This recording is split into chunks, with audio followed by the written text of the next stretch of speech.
चलो खैर, यहाँ पे सबसे पहली चीज़ जो हम लोग आज देखेंगे वो काउंटर करंट वाले को थोड़ा सा हम लोगों ने देख लिया हुआ था, तो हम ज़्यादा इसके बारे में बात नहीं करने वाले हैं। हाँ, कुछ चीज़ों के बारे में ज़रूर थोड़ी सी बात करेंगे, जैसे कि लूप ऑफ हेनले हो गया था, बस ज़्यादा नहीं बात करेंगे अभी, ठीक है। आज देखो हम लोग एक बहुत इंपॉर्टेंट टॉपिक के ऊपर बात कर रहे हैं जिसका नाम है रेगुलेशन ऑफ किडनी फंक्शंस। और मैं फिर से आपको कह रहा हूँ कि आप कम से कम एक बार और एक काम करिएगा कि जा करके जो चारों के चारों वीडियोस बने हुए हैं ना लाइन वाले, फिल्ट्रेशन का, फिर प्रॉक्सिमल टिब्यूल का, जो यूट्यूब पे पड़ा हुआ है, चैनल पे पड़ा हुआ है, और सारे वीडियो तो नहीं पढ़े हैं क्योंकि मैंने कुछ वीडियो वहाँ से हाइड कर दिए हैं और वो कोर्स वाले सेक्शन में है, तो मैं नीट वाले बैच में उसको शेयर कर दूंगा। 5 के 5 वीडियोस को रख लेना।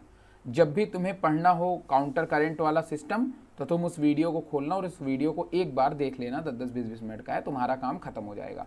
कहने का मेरे मतलब ये है कि कुछ वीडियो हमेशा अपने पास रखा करो। मतलब हमेशा अपने पास रखने का मतलब जैसे जो भूलने वाले वीडियोस हैं, रटने वाले नहीं।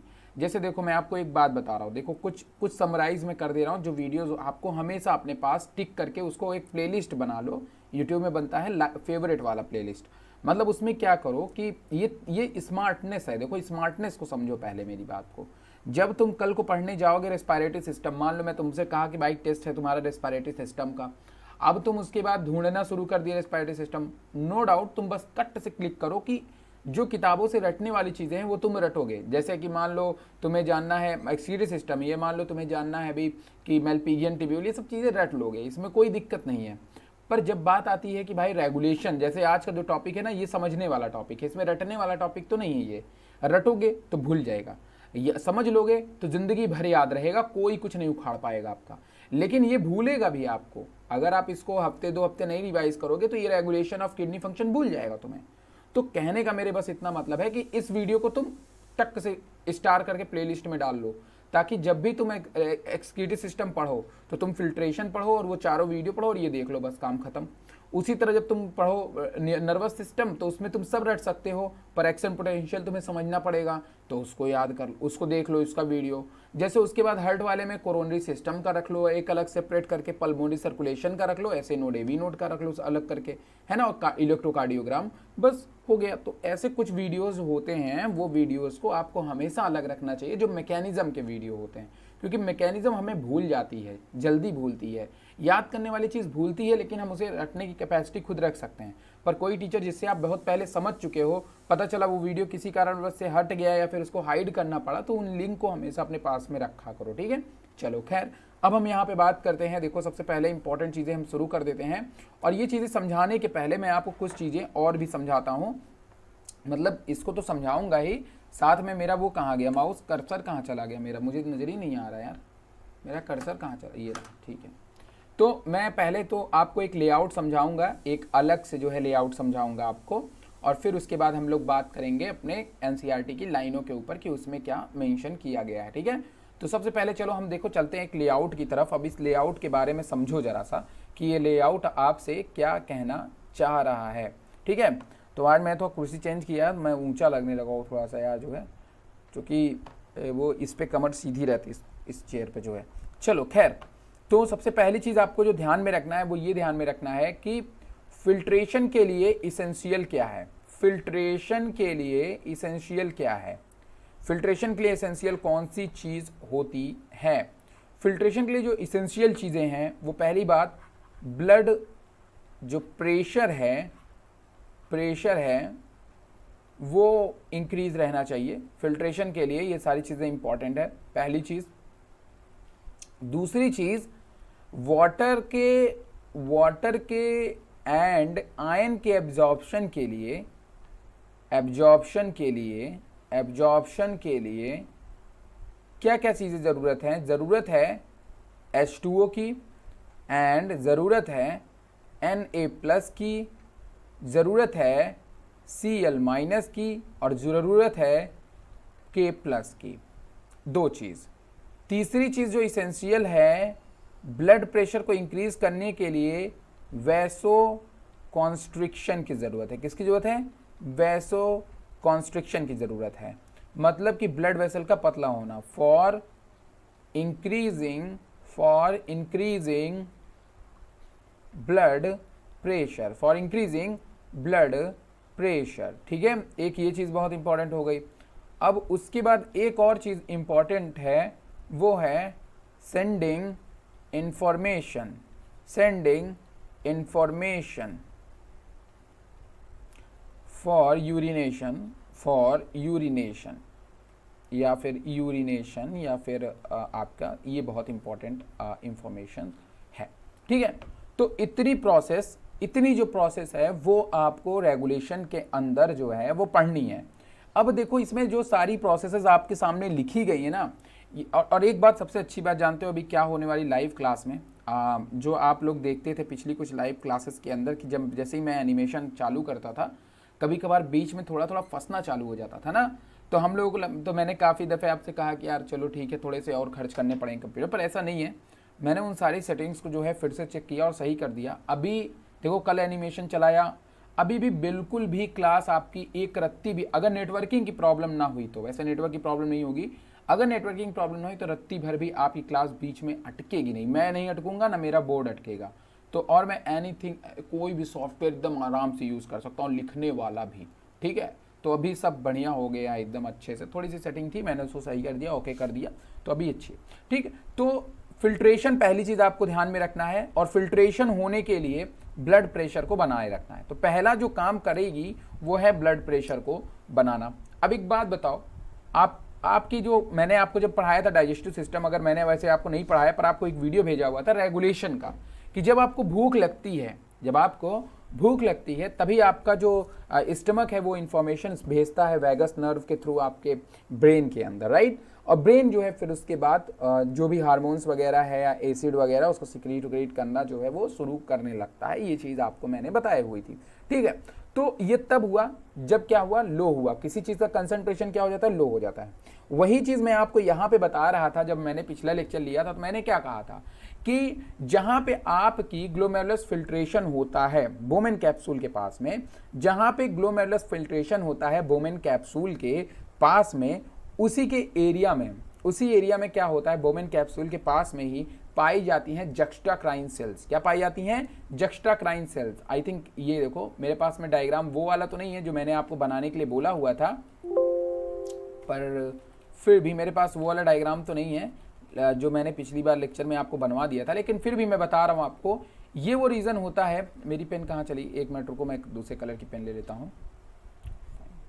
हाँ, अब यहाँ देखो, यही वो रीज़न होता है, इसी रीज़न पे जो है, यहीं पे इसी रीज़न पे हमारी मौजूद होती हैं जक्स्टाक्राइन ऑपरेटस। क्या होती है, जक्स्टाक्राइन अपैरेटस। क्या होती है, अपैरेटस, जिसको हम लोग JGA बोलते हैं, जक्स्टाक्राइन ग्लोमेरुलस अपैरेटस, जिसको हम लोग JGA के नाम से जानते हैं।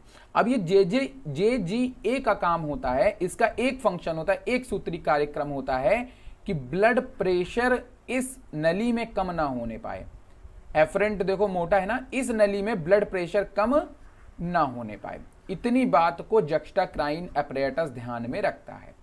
अगर इसको पता चला, अगर जक्स्टाग्लोमेरुलस अपैरेटस को पता चला कि भाई ब्लड प्रेशर जो है वो लो हो गया, तो तुरंत ये एक चीज सिक्रीट करता है जिसको कहते हैं रेनिन, और हम इसको कहते हैं फीडबैक प्रोसेस। कौन सी प्रोसेस कहते हैं, फीडबैक प्रोसेस। जो फीडबैक प्रोसेस होती है, ये फीडबैक प्रोसेस दो कंडीशन में चलती है, एक जब कोई चीज की कमी हो जाए और एक जब किसी चीज की अधिकता हो जाए या ज्यादा हो जाए। मतलब जैसे ही किसी चीज की कमी होगी तुरंत वहां पे उस चीज की पूर्ति होना शुरू हो जाएगा, और जैसे ही पूर्ति हो जाएगी फिर उसको रोक दिया जाएगा। तो जब रोका जाएगा तो उसको कहते हैं फीडबैक इनहिबिशन। क्या बोलते हैं, फीडबैक इनहिबिशन। कई दफे आपको पहले भी पढ़ाया हुआ है।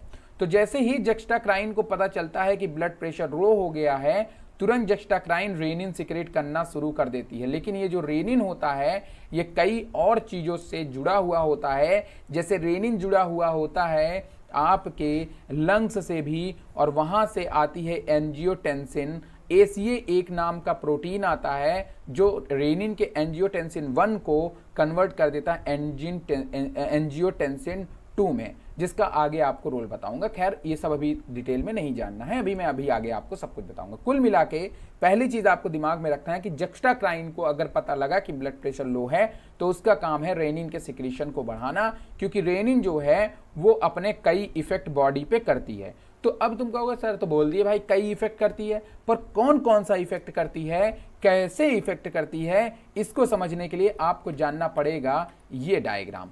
इस डायग्राम को आप बहुत ही ध्यान से देखेंगे। ये डायग्राम बहुत ही अच्छा डायग्राम है, और अगर आपको जिंदगी में मतलब एकदम सिंपल डायग्राम है। देखो हमें ना तो यार देखो पढ़ना है सेल सिग्नलिंग, हमें मतलब CSIR नहीं पढ़ना है, हमें PGT नहीं पढ़ना है, समझ रहे हो कि नहीं। PGT में तो खैर इतना रहता ही नहीं है, ये रहता ही नहीं है PGT में। हाँ NCERT लेवल पे ये बेस्ट है, ऐसा नहीं है कि वहाँ पे ये सब यूज़ नहीं, वहाँ आपके NCERT में सारे टर्म यूज़ हैं, एंजियोटेंसिनोजेन, एंजियोटेंसिन 1, सारे टर्म आपको ये वहाँ पे, यस वेरी गुड, सारे टर्म आपको एनसीईआरटी मिलेंगे। बस यहाँ पे चीजें क्या की गई हैं, सिस्टमैटिक की गई हैं। जो आपको रेड कलर की लाइन दिखा रही है, ये दिखा रही है डिक्रीज, जब लेवल क्या हो जाता है, डिक्रीज हो जाता है। क्या हो जाता है, डिक्रीज हो जाता है। और जब हमें इस प्रोसेस को रोकनी होती, सॉरी डिक्रीज नहीं, रेड लाइन दिखा रहा है जब हमें इस प्रोसेस को इनहिबिट करना हो। क्या करना हो, इनहिबिट करना हो, मतलब रोकना हो, मतलब जब किडनी को क्या करना हो, रेनिन सिक्रीट होने से रोकना हो। क्योंकि रेनिन क्या काम करती है, ब्लड प्रेशर को बढ़ाती है, लेकिन जैसे ही ब्लड प्रेशर नॉर्मल हो जाता है, रेनिन मतलब ब्लड प्रेशर ये बढ़ा देती है, फिर रेनिन शांत हो जाती है। ये नहीं लगातार रेनिन सिक्रीट होती रहती, क्योंकि लगातार रेनिन सिक्रीट होगी तो ब्लड प्रेशर और ज्यादा इंक्रीज होगा और नलियां फटने का डर रहेगा। तो रेनिन अपना काम करने के बाद ठौरुक बैठ जाती है, मतलब ज्यादा इसको ऐसा दिमाग खराब करने का मन नहीं करता अपना, ठीक है। अब यहाँ पे बहुत ध्यान से सुनेंगे सब लोग एकदम से लग के। आदित्य में भी अभी नहीं जुड़े हुए हैं, चलो मुझे लग रहा है उनके पास मैसेज नहीं पहुंचा होगा या व्हाट्सएप खोला नहीं होगा, क्योंकि 10:30 बज रहे हैं। ये कोई क्लास चलती है क्या फिजिक्स वाला पे 10:30 तक जो है, ऐसा तो कोई सिस्टम नहीं है। क्योंकि कभी कभार ये होता है ना कि मेरी और क्लास और फिजिक्स वाले की क्लास ना करने पाए, ठीक है ना। अभी देखो अपना उसके साथ में चल रहा है, ठीक है। चलो ऐसा तो नहीं होगा ना, आई थिंक ऐसा होना भी नहीं चाहिए। हाँ मुझे पता है ऐसा नहीं होना चाहिए, ठीक है। देखो मैं इसको बताता हूँ, मैं थोड़ा सा एनर्जी ले लेता हूँ, मतलब थोड़ा पानी पी लेता हूँ, फिर उसके बाद मैं ये मैकेनिज्म आपको बता देता हूँ, ठीक है। सारी मैकेनिज्म इसी पे।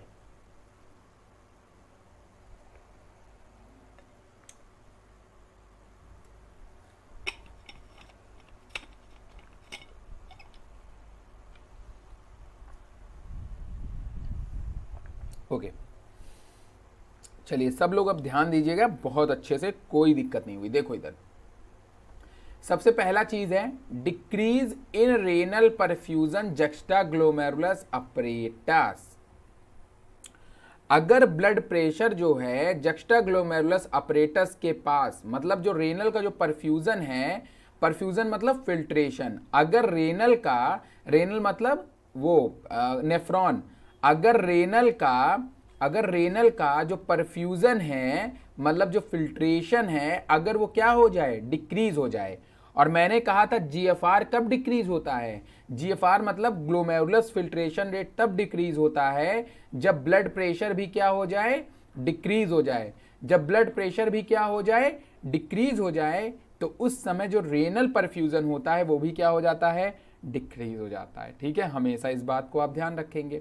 और जैसे ही आपका ब्लड प्रेशर डिक्रीज हुआ, तुरंत रेनिन क्या हो गया, एक्टिवेट हो गया। प्लस का मतलब यहाँ पे एक्टिवेट समझना, मैंने यही तो बताया आपको ना कि यहाँ पे अगर रेनल परफ्यूजन डिक्रीज हुआ तो रेनिन एक्टिवेट हो गया, और रेनिन ने एक्टिवेट कर दिया लीवर में मौजूद एंजियोटेंसिनोजेन को।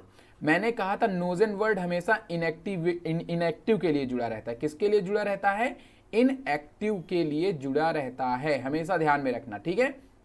जो एंजियोटेंसिनोजेन था वो इनएक्टिव था, उसको रेनिन उसके साथ में मिला और उसको कन्वर्ट कर दिया एंजियोटेंसिन 1 में। किसमें कन्वर्ट कर दिया, एंजियोटेंसिन 1 में।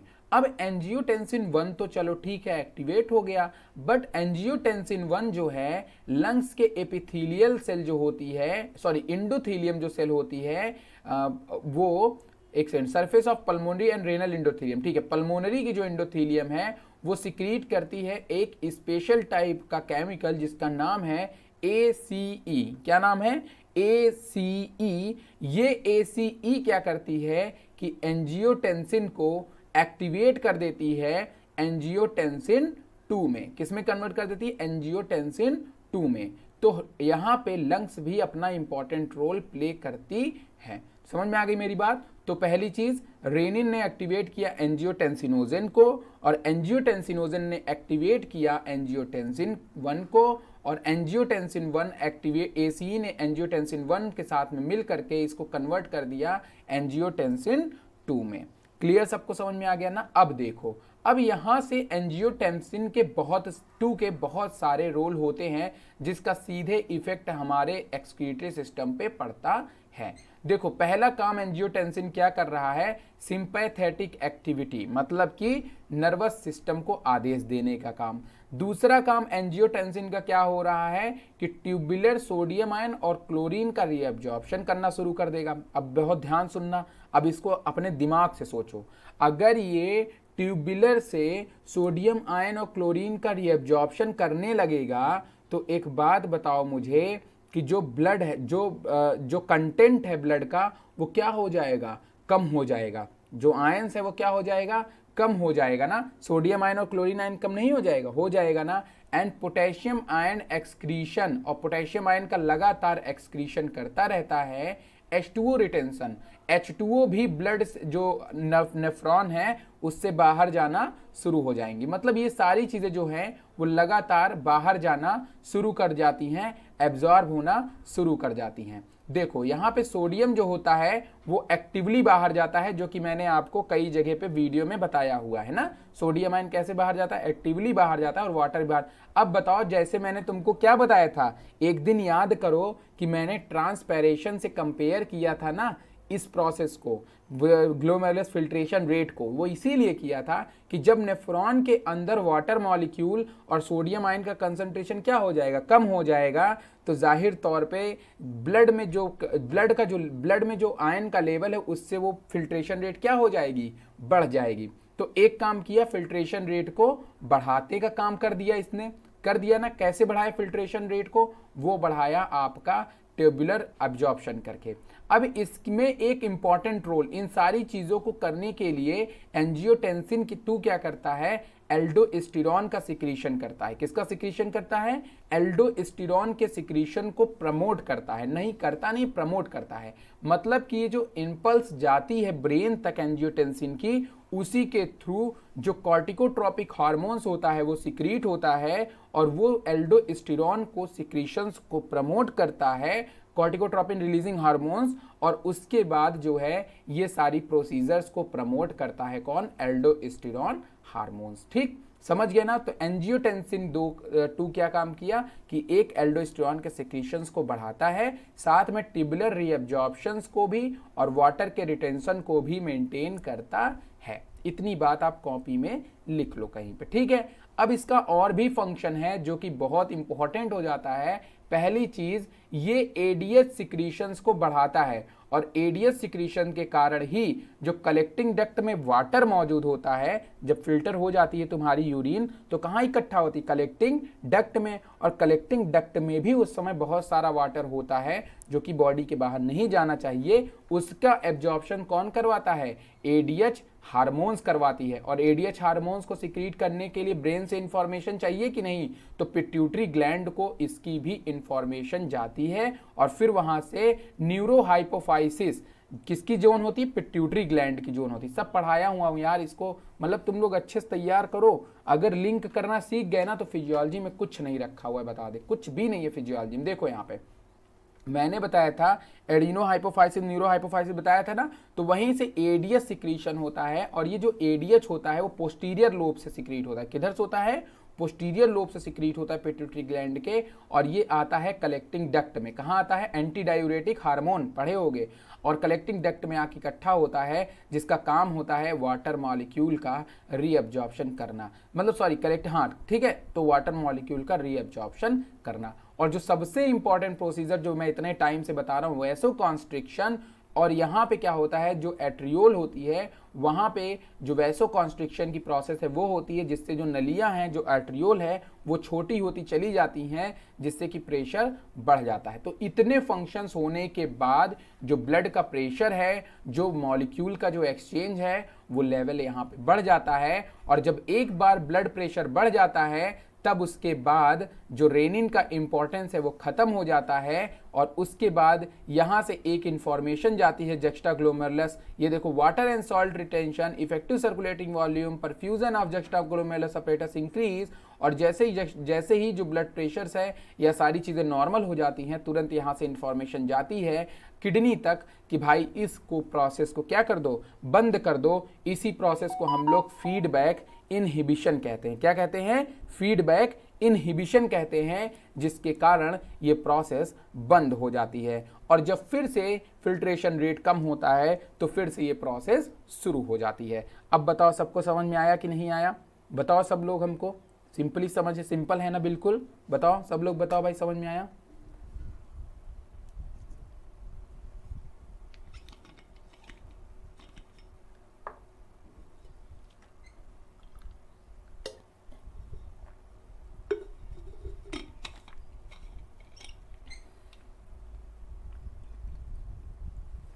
बताओ सभी लोग।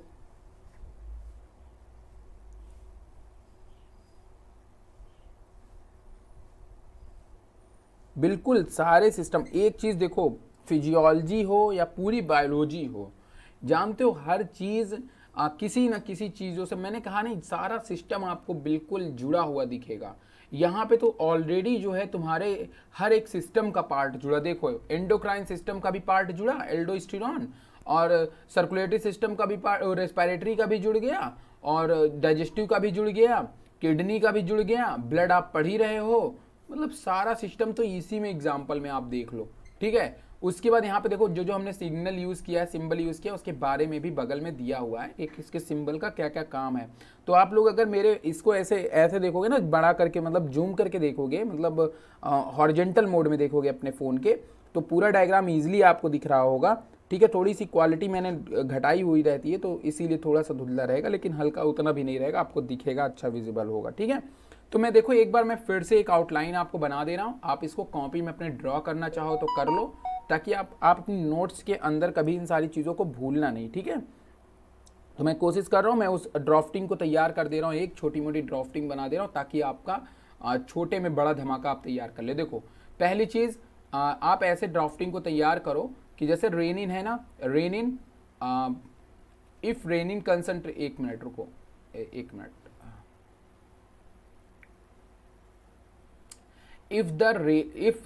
ये मान लो जक्स्टाग्लोमेरुलस अपरेटस है, JGA, मान लो JGA, इट्स फील की ब्लड, इसको फील हुआ कि मतलब जो हमारा ब्लड कैपिलरी है वहाँ पे जो कंसंट्रेशन है वो क्या हो गया, कम हो गया। अब ब्लड का जो GFR है वो GFR क्या हो गया, कम हो गया। द GFR वैल्यू क्या हो जाएगी, अगर कम हो जाएगी, देन ये क्या करेगा कि जो JGA है, देन ये सिक्रीट करना शुरू करेगा रेनिन। क्या सिक्रीट करना शुरू करेगा, रेनिन सिक्रीट करना शुरू करेगा। Renin activate angiotensinogen, angiotensinogen 2, angiotensin 1, ये सिक्रीट करेगा angiotensin 1। And then angiotensin also activate with ACE, ये ACE के साथ में मिलेगा, जो कि किसके पास में से आया है, जो कि पास से आया है हमारे लंग्स से। किससे आया है, लंग्स से। And then the ACE also activate angiotensin 2, angiotensin 2।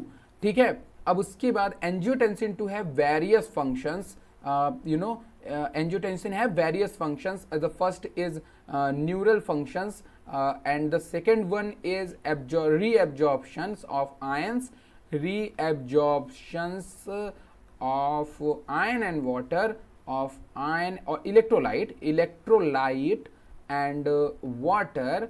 And the third function is promote. The third function is promote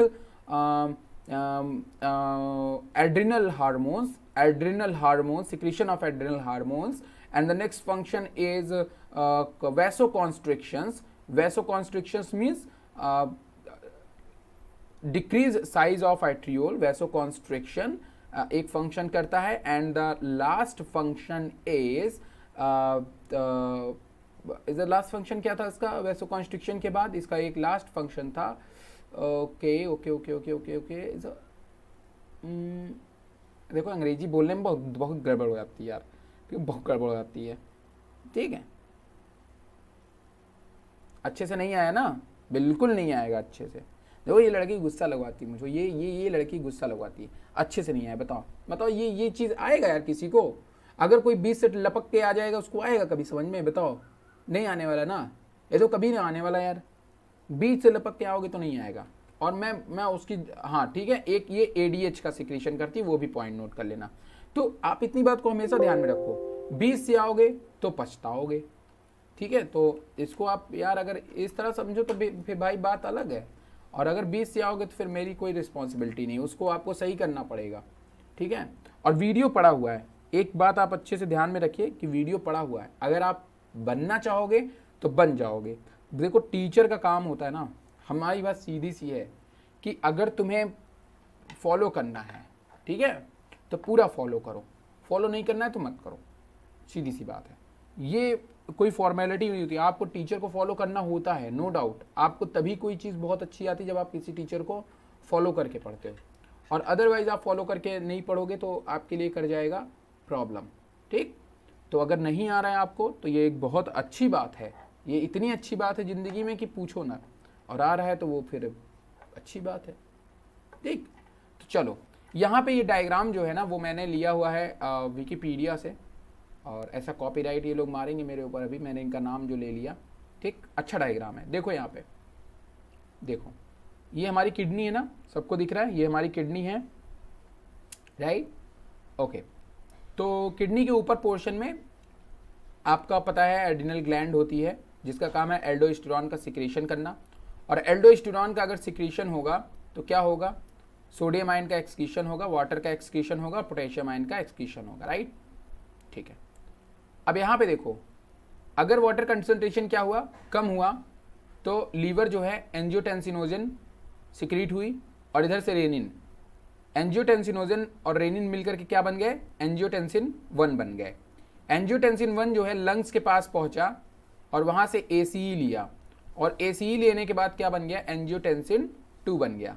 angiotensin 2 बनने के बाद इसने कैपिलरी को छोटा करना शुरू कर दिया, वैसोकॉन्स्ट्रिक्शन करना शुरू कर दिया, पहला काम कर दिया, जिससे कि जो हार्ट से ही जो ब्लड प्रेशर है वो क्या हो गया? बहुत तेजी से बढ़ गया। देखो यहाँ पे सर्कुलेटिंग वॉल्यूम को बढ़ा, एक्स्ट्रा सेलुलर फ्लूइड वॉल्यूम बढ़ गया, और ब्लड प्रेशर इंक्रीज हो गया। तो ACE का काम जो हुआ वैसोकॉन्स्ट्रिक्शन, वो ये फंक्शंस इसने किया। साथ में एंजियोटेंसिन ने क्या किया था? मैंने बताया था एड्रिनल ग्लैंड से, एड्रिनल ग्लैंड को भी एक्टिवेट करना है ना, तो इन्फॉर्मेशन कहाँ भेजा? भेज दिया हमारे पिट्यूटरी ग्लैंड पे। पिट्यूटरी ग्लैंड पे थी कॉर्टिकोट्रोपिक रिलीजिंग हार्मोन्स जो कि सिक्रीट होनी शुरू हो गई, और साथ में एंटी डाययूरेटिक हार्मोन्स को भी इसने एक्टिवेट कर दिया, और ACTH, और यहाँ पे ACTH एड्रिनल कॉर्टिकोट्रोपिक हार्मोन्स एक्टिवेट कौन किया? कॉर्टिकोट्रोपिक रिलीजिंग हार्मोन्स ने ACTH को एक्टिवेट किया, और ACTH जो है आई हमारे एड्रिनल ग्लैंड पे, और वो एड्रिनल ग्लैंड फिर उसके बाद अपना फंक्शन करती है। तो पहला काम मैंने आपको बता दिया कि एंजियोटेंसिन ही सारा काम ऑपरेट करती है, और जब तक एंजियोटेंसिन आपके दिमाग तक नहीं पहुंचेगी, एंजियोटेंसिन 2, तब तक वो इंफॉर्मेशन नहीं दे पाएगी। किसको? आपके ब्रेन को। जैसे ही आपके ब्रेन को इंफॉर्मेशन देगी, तुरंत एड्रिनल ग्लैंड एल्डोस्टेरोन सिक्रीट करेगी, और एल्डोस्टेरोन के कारण सोडियम आयन, वाटर मॉलिक्यूल और पोटेशियम आयन का एक्सक्रीशन शुरू हो जाएगा, जिससे कि जो ब्लड प्रेशर बढ़ गया है, जिससे बहुत भाई ब्लड प्रेशर बढ़ने से ही मतलब नहीं है ना, ध्यान सुनो मेरी बात को। अब बहुत बड़ी लाइन में बोल रहा हूँ, बहुत बड़ी लाइन बोल रहा हूँ, बहुत बड़ी लाइन। ब्लड प्रेशर की बढ़ने से GFR नहीं बढ़ेगा, क्योंकि भाई फिल्ट्रेशन रेट तब बढ़ेगा जब अंदर का मटेरियल खाली मिलेगा ना भाई। अगर कमरा ऑलरेडी भरा मिल गया, अगर उसमें ऑलरेडी वाटर और सोडियम पड़ा हुआ है, तो फिल्ट्रेशन की जरूरत है नहीं, है ना। पहले कहेगा उसको खाली करो, तो पहले एल्डोस्टेरोन क्या कराता है? उसको खाली कराता है। उसको खाली कैसे कराएगा? नेफ्रॉन को, उससे सोडियम आयन को एक्सक्रीट करवा देगा, उससे वाटर को एक्सक्रीट करा देगा। रेनल पूरा खाली हो गया, रेनल, टिब्यूल, ये सब एक ही वर्ड है, तो ज्यादा ध्यान मत रखना इसको। रेनल मतलब टिब्यूल खाली हो गया ना, नेफ्रॉन खाली हो गया ना, अब नेफ्रॉन खाली होने पे अब ब्लड वॉल्यूम भी बढ़ गया है, मतलब ब्लड प्रेशर भी बढ़ गया है, तो खटाखट ब्लड आती जाएगी और खटाखट फिल्टर होते चले जाएगी, तो जीएफआर भी बढ़ जाएगा। समझ में आ गया ना, बिल्कुल एकदम क्लियर समझ में आ गया होगा। अब कोई नहीं रोक सकता, अब आपको इसको समझने से कोई रोक ही नहीं सकता। और अब आप किसी के सामने इसको विधिवत एक्सप्लेन करिए, चाहे जो डायग्राम दे दे दुनिया का। समझ में आया? बताओ, समझ में आ गया ना सबको? बताओ खटाखट, बताओ वर्तिका, अंशिका, अंशिका आप बताओ।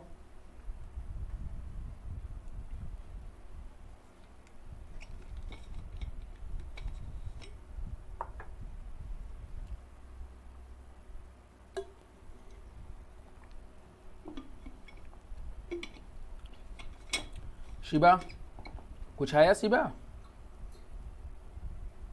शिवा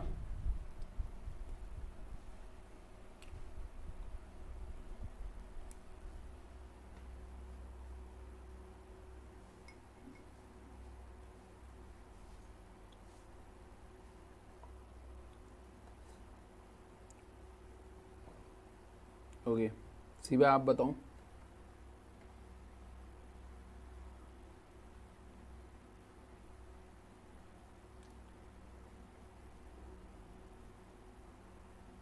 अब देखो यहाँ पे, अगर आप अपने एनसीईआरटी की कोई एक बीच से भी लाइन शुरू करेंगे ना, बीच से भी, मैं इतने प्रॉमिस के साथ कह रहा हूँ कि अगर आप अपने एनसीईआरटी की किसी बीच की लाइन से भी शुरू करेंगे तो आप सारी चीज़ों को एक्सप्लेन कर देंगे।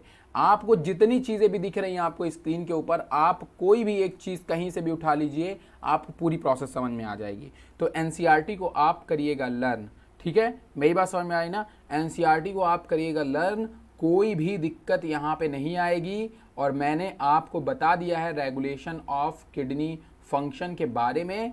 इस स्टेप्स जो है, जो 4 स्टेप्स यहाँ पे दिए हुए हैं, इसका स्क्रीनशॉट ले लो, इसको जो है नोट्स में लिख लेना, ठीक है? इसको नोट्स में जरूर लिख लेना, ये काफ़ी इंपॉर्टेंट होगा। और कुछ चीज़ें इसमें नई हैं क्योंकि ये डेटा एनसीईआरटी का नहीं है, तो उसको अपने हिसाब से गूगल पे देख लेना। बाकी कहीं ना कहीं आपको सारी सेल्स के बारे में मैंने बताया हुआ है, ठीक? तो इसको देख लेना, बाकी जो भी चीज़ें होगा पूछना होगा आप लोग पूछ लेना। ये एनसीईआरटी का काम सब मैंने बता दिया, ख़त्म हो गया ये चीज़ आपका रेगुलेशन। और ये चीज़ आपको मिली ऑस्मोलैरिटी पढ़ लेना है।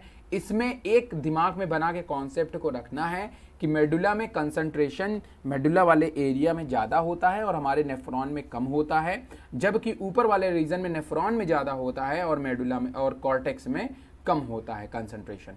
ये बता दिया है आपको पूरा, इसको पूरा बता दिया है। वीडियो 5 देख लेना, कोई दिक्कत नहीं होगा। एक्सक्रीटरी सिस्टम बहुत सिंपल सिस्टम है, बस इसके मैकेनिज्म उतने कॉम्प्लेक्स नहीं है अगर आपने सीक्वेंस से पढ़ा हुआ है। इस बात को आप हमेशा, मैं कहता आता हूँ, हमेशा हर बार मैं कहता हूँ कि अगर आपने सीक्वेंस से पूरा पढ़ा होगा फिजियोलॉजी, तो मैं इतना बात 100% से कहता हूँ कि अगर कोई 11th का बच्चा भी रहे या 12th का भी बच्चा रहे, मैं 11th के बच्चे को मानता हूँ थोड़ा सा दिमाग में कम आती है चीज़ें, लेकिन अगर 12th का बच्चा है, वो अगर तैयारी कर रहा है, उसके लिए ये वीडियोज़ बहुत हेल्पफुल रहते हैं, ठीक? तो इसको देखो, पढ़ो। और स्पेशली अगर कोई पीजीटी का भी पढ़ता है ना, पीजीटी वाले पता नहीं क्यों इतना ध्यान नहीं देते इन सारी चीज़ों पे, पूरा का पूरा आता है सिलेबस में, यही क्वेश्चंस बनता है, ठीक? यही सारे क्वेश्चंस बनते हैं, लेकिन उनको लगता है कि उनको कुछ स्पेशल जानना रहता है, तो भाई वो स्पेशल अपना जान सकते हैं, अपने ही पैर पर कुल्हाड़ी मारते वो लोग। तो ये बात को आपको ध्यान में रखना है, एक चीज़। दूसरी चीज़, एक बात और ये है कि भाई ये आदित्य आज ज्वाइन किए क्यों नहीं, मुझे ये नहीं समझ में आया। आदित्य आज ज्वाइन नहीं किए, ठाकुर साहब को पता नहीं था या ज्वाइन नहीं किए? चलो, तो ये बात आपको पहली चीज़ ध्यान में रखनी है। अब उसके बाद देखो, एक और चीज़ है जो मैं आपको भी पढ़ाने जा रहा हूँ, माइक ट्यूरेशन।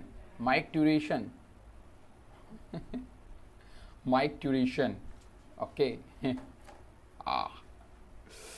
ओके, चलो यहाँ पे तो देखो अपनी एनसीईआरटी देखो, मैंने तो पूरी एनसीईआरटी ही खोल डाली है और एकदम अच्छे से ढंग से एकदम एनसीईआरटी ऐसा ऐसा पढ़ो आराम से ऐसा। चलो, मारेगा कॉपीराइट, मारेगा, मार लो भाई कॉपीराइट अगर तुम्हारे दम है तो। चलो, हम समझ लेंगे, तुमको समझ लेंगे, मारो तुम कॉपीराइट। चलो, ओके, माइक ट्यूरेशन को देखते हैं। माइक ट्यूरेशन क्या होता है, ये जो है माइक ट्यूरेशन। ओके, वाओ, क्या पेन चल रही है। देखो अब कुछ नहीं फंस रहा है। देखो पहले इसी सॉफ्टवेयर में इतना फंसता था, मेरा दिमाग ख़राब हो जाता था। चलो, यहाँ पे देखो ये क्या है आपका, urine formed by the nephron is ultimately carried to the urinary bladder. देखो सिंपली सी चीज सुनो पहले मेरी बात, यूरिन फिल्टर हो गई ना, राइट, यूरिन फिल्टर हो गई ना, यूरिन फिल्टर हो गई। यूरिन के फिल्टर होने के बाद, यूरिन के फिल्टर होने के बाद गेम आता है यूरिनेशन का, कि यूरिन को कैसे बाहर निकाला जाए।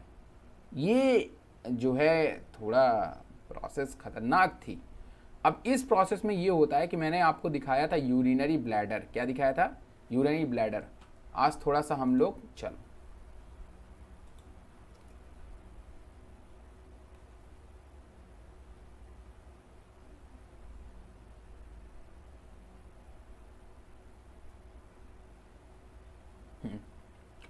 ओके।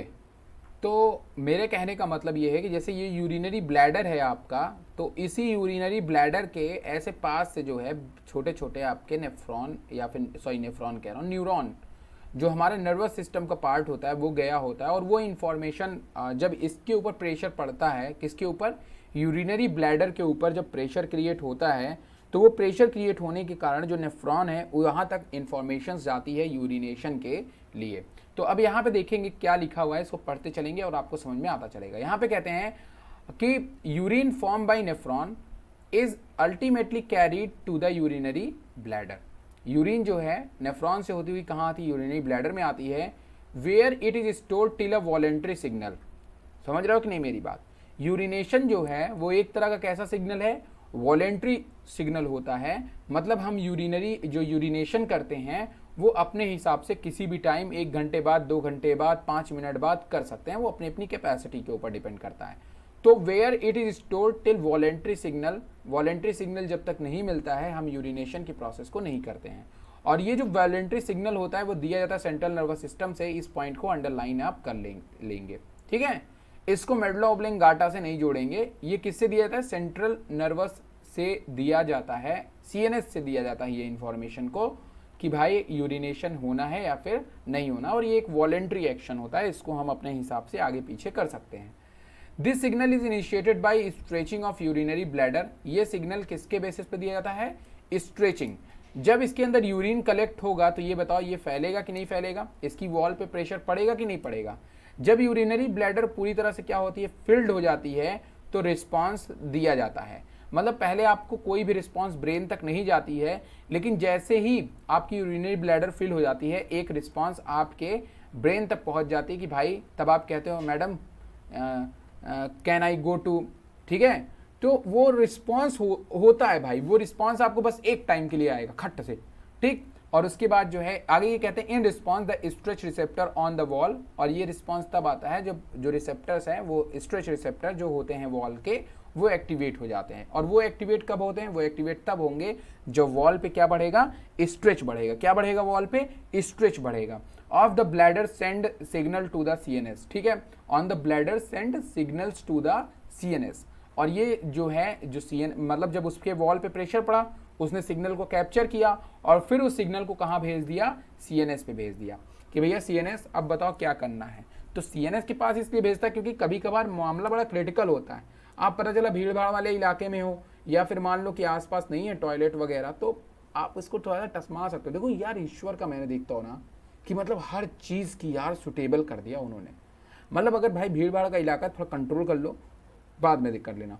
तो कहने का मेरे मतलब ये है कि ये जो सिग्नल है वो आपके सीएनएस तक भेज दिया था। फिर आप अपने विवेक के इस्तेमाल से, अपने ब्रेन के इस्तेमाल से इस बात का पता लगाते हो कि भाई आपको कहीं एरिया दिख रहा है, सही प्रॉपर एरिया दिख रहा है यूरिनेशन के लिए कि नहीं। फिर उसके बाद अपना, और भाई जो कुत्ते होते हैं तो गाय वाय को तो देख लो भाई, इनका तो मतलब एकदम से कुछ वही नहीं होता है, ठीक है। इनका मतलब ऐसा सीएनएस के पास में जाता ही नहीं, इनका तो हमको लगता है सीधे ये सीएनएस तक इनका नहीं जाता होगा आई थिंक जो है, इसीलिए कुछ सोचते होते नहीं। लेकिन हाँ, जाता ज़रूर है, क्योंकि अगर आप एक डंडा मार दो तो फिर दे कंट्रोल हिमसेल्फ, ठीक है। तो आगे क्या कहते हैं the CNS passes on motor message. जो सीएनएस है वो मोटर मतलब क्या होता है, भेजना, मतलब रिस्पॉन्स करना, वो मोटर मैसेज होता है। तो मोटर मैसेज करते हैं, मोटर मैसेज के बाद वो इन्फॉर्मेशन जो है वहाँ तक आती है, मसल्स तक आती है, और फिर मसल्स क्या होती है और भी कॉन्ट्रैक्ट होती है और यूरिनेशन की प्रोसेस होती है। To initiate the contraction of smooth muscle of the bladder and simultaneous relaxation of urethral sphincter causing the release of urine. जैसे ही यूरिन वहां से क्या हो जाती है, रिलीज कर दिया, पहले वो कॉन्ट्रैक्ट होगी, जब आप पुश करोगे यूरिनेशन की प्रोसेस, जब यूरिन बाहर जाता रहता है उस समय वो कॉन्ट्रैक्ट होती है, एंड देन कॉन्ट्रैक्ट होने के बाद वो मतलब जब यूरिन भरती है तब वो कॉन्ट्रैक्ट होते हैं, और जब आप यूरिनेशन कंप्लीट हो जाती है, मतलब जब आप यूरिन को बाहर कर देते हैं यूरिनरी ब्लैडर के, then they are convert into a normal stage. ठीक है, वो नॉर्मल स्टेज में चेंज हो जाती है। The process of release of urine is called micturitions. ठीक है, जो आपका ट्यूरेशन, जो यूरिन के जो रिलीज होने की जो प्रोसेस होती है उसी को हम लोग माइक्ट्यूरेशन के नाम से जानते हैं। Neural mechanism causing it is called the micturition reflex, इसको हम लोग माइक्ट्यूरेशन रिफ्लेक्स भी एक कहते हैं। Adult human excrete an average, एक एडल्ट ह्यूमन जो होता है, ठीक है, हाँ ओके, नोट्स, यही नोट्स है, नोट्स मिल जाएगा, यही जो पीडीएफ आपको पढ़ाई थी अभी मैंने, वो आपको नोट्स के रूप में मिल जाएगा। बाकी अगर आप स्क्रीनशॉट लेके पढ़ना चाहोगे तो ज़्यादा इजी आपके लिए पड़ेगा। देखो बहुत बच्चे हमसे ये कहते हैं सर नोट्स दे दीजिए, पर आई थिंक मुझे लगता है कि जो लेक्चर आप सामने बोर्ड पे पढ़ते हो वही उसी को तो आप नोट करते हो ना, तो आई थिंक मेरे हिसाब से ये होना चाहिए कि आप इस तरह से आप इसको स्क्रीनशॉट लेकर के पढ़ो, वो आपके लिए ज़्यादा बेहतर है। लेकिन हाँ, अगर आप उसको प्रिंट निकलवाना चाहते हो तो यस एब्सोल्युटली आपको नोट्स जो है वो प्रोवाइड कर दी जाएगी। ठीक है, इसी की पूरी स्लाइड्स ही आपको पूरी की पूरी भेज दी जाएगी, आप जैसा भी हो उसको अपना यूज़ कर सकते हो, एज अ पीडीएफ यूज़ कर सकते हो, जैसा भी हो यूज़ कर सकते हो।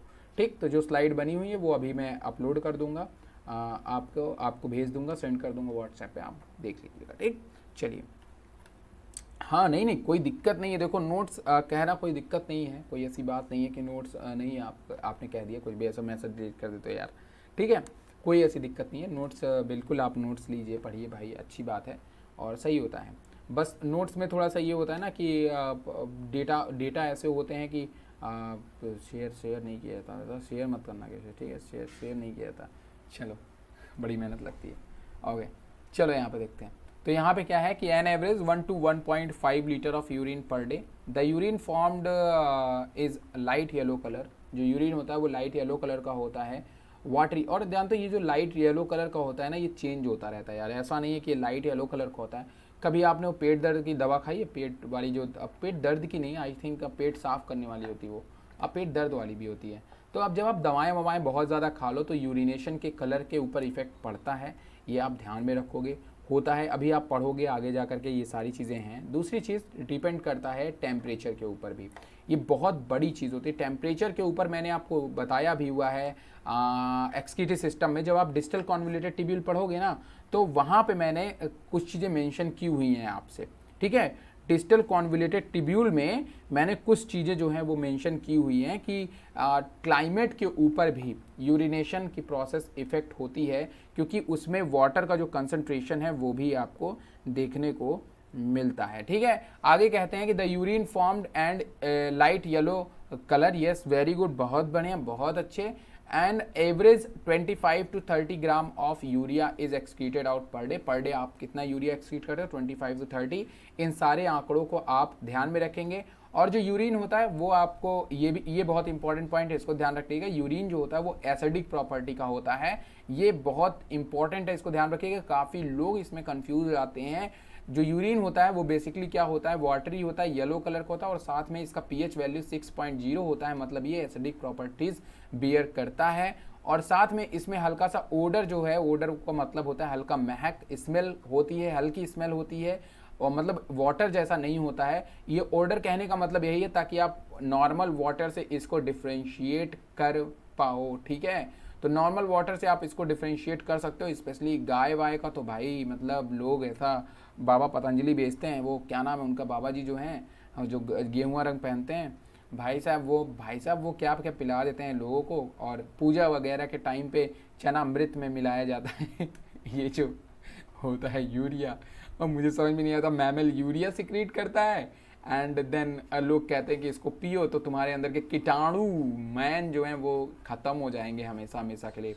तो हमेशा ऐसा रोज एक ग्लास आपको दूध कम पीना चाहिए, और उसके बाद मतलब ठीक है, चलो अच्छा आगे की तरफ बढ़ता है। Various conditions can affect the characteristics of urine, और आगे आप जो है डिफरेंट टाइप की, मैंने जैसा कहा ना कि एट अ टाइम ऑफ, जब आप किसी बीमारी से जब पीड़ित होते हो तब उस टाइम पे यूरिन का जो एनालिसिस है आप उसको करोगे तो पता लग जाता है। तो जब आपको कोई भी बीमारी होती है ना, जब आप एडमिट होते हो हॉस्पिटल के अंदर, तो डॉक्टर आपके यूरिन का भी सैंपल मांगता है ताकि वो पूरी एनालिसिस कर सके। तो अगर आपकी किडनी वगैरह से रिलेटेड कोई प्रॉब्लम होती है तो डॉक्टर उसकी एनालिसिस करता है, क्योंकि उससे उसको पता लगता है कि भाई आपका यूरिन लेवल फिल्टर कितना हो रहा है। आपके जैसा मैंने कहा नहीं था, आपके अंदर जो ब्लड है, आपका जीएफआर लेवल अगर सही है तो फिर आपके यूरिन में जो है फिल्टर लेवल क्यों कम है। तो यूरिन का सैंपल इसीलिए लिया जाता है ताकि आपकी किडनी का पता लग पाए कि आपकी किडनी वगैरह सब सही काम कर रही हैं या फिर नहीं कर रही हैं। तो वही चीज़ के लिए बोला था कि urine help in clinical diagnosis. Clinical diagnosis का मतलब क्या होता है, चेकअप कराने जब आप जाते हो तो यूरिन का सैंपल आपसे लिया जाता है, मेटाबॉलिक ऑफ ग्लूकोज, और उसमें ग्लूकोज के कंसंट्रेशन को भी चेक किया जाता है कि कहीं ऐसा तो नहीं है कि फिल्ट्रेशन के टाइम पे ग्लूकोज बहुत ज़्यादा आ जा रही हो आपके उसमें ग्लोमेरुलस फिल्ट्रेशन के टाइम पे अंदर रेनल में बहुत ज़्यादा आ जा रही हो और बाहर रीएब्जॉर्ब ना हो रही हो। तो ये भी क्या हो जाएगा, प्रॉब्लम हो जाएगा। आपकी ग्लूकोज, आपके यूरिन के साथ में ग्लूकोज अगर बाहर जाना शुरू हो गया तो कैन यू इमेजिन आपके शरीर में जो एनर्जी लेवल है वो कितना वीक होने वाला है। साथ में काफ़ी लोग ऐसे होते हैं जिनके यूरिन पे जो है चींटियाँ वगैरह लगनी शुरू हो जाती हैं, स्पेशली शुगर पेशेंट में ये बहुत ज़्यादा शिकायतें देखने को मिली हैं। इस प्रोसेस को हम लोग ग्लाइकोस्यूरिया कहते हैं एंड कीटोन बॉडी। और कभी कभी हमारे, मैंने आपको पहले ही बताया, जैसे आप फेनिल कीटोन्यूरिया पढ़ते हैं उसी तरह यहाँ पे एक कीटोन्यूरिया होता है जिसमें आपकी यूरिन में कीटोन आना शुरू हो जाता है, जो कि डायबिटीज़ मेलिटस, जैसा कि मैंने कहा कि ये बेसिकली डायबिटीज़ के पेशेंट में हमें देखने को मिलता है। ठीक है, तो बात समझ में आई। तो ये आपका था बेसिकली जो हमारा ये है, क्या नाम है इसका, माइक्टुरेशन। इसको आपको ध्यान में रखना है कि माइक्टुरेशन का मतलब क्या होता है, यूरिनेशन जो हो रहा है उस प्रोसेस को हम लोग माइक्टुरेशन कहते हैं, और वो कैसे होता है ये आंकड़ों को आपको ध्यान में रखना है। अब कुछ एसेसरी ऑर्गन्स हैं जिनके बारे में हमें बताना है, तो नेक्स्ट लेक्चर पे हम मिलेंगे एसेसरी ऑर्गन के साथ में और डिसऑर्डर के साथ में। और उसके बाद में, अब बताओ इसके बाद आपको कौन सा चैप्टर पढ़ाया जाए, प्लांट फिजियोलॉजी की तरफ चला जाए। लेकिन मैं आपका सोच रहा हूँ ये चैप्टर नंबर 3 आपका स्टार्ट करूँ, क्या कहते हो, चैप्टर नंबर 3 स्टार्ट किया जाए, चैप्टर नंबर 3 स्टार्ट किया जाए आपका, बताओ हमें, चैप्टर नंबर 3 स्टार्ट किया जाए आपका। और निकिता आप सारा वीडियो शुरू से देख लेना, ठीक है, शुरू से देख लेना सारा वीडियो। मैंने कल अपलोड किया है, आपके सब्सक्रिप्शन लेने के बाद भी अपलोड किया हुआ है, और उस पर तुम एक काम करना कि सारा वीडियो देख लेना, पहले एक शुरुआत से देखो,